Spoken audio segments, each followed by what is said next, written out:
राम जी, आपको किसी ने दिल से याद किया है, please pick up the phone.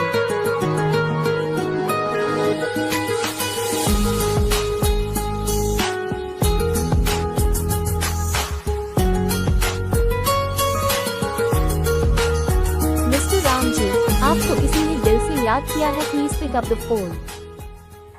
Hello दोस्तों, अगर आपको भी अपने नाम की ऐसी ही मज़ेदार रिंगटोन बनवानी है तो अपना नाम कमेंट करें, वीडियो को लाइक और चैनल को सब्सक्राइब जरूर करें ताकि हम जब भी आपके नाम की रिंगटोन बनाएं तो उसका नोटिफिकेशन आप तक पहुंच जाए। वीडियो को लाइक और चैनल को सब्सक्राइब जरूर करें और वीडियो को अपने दोस्तों के पास शेयर जरूर करें।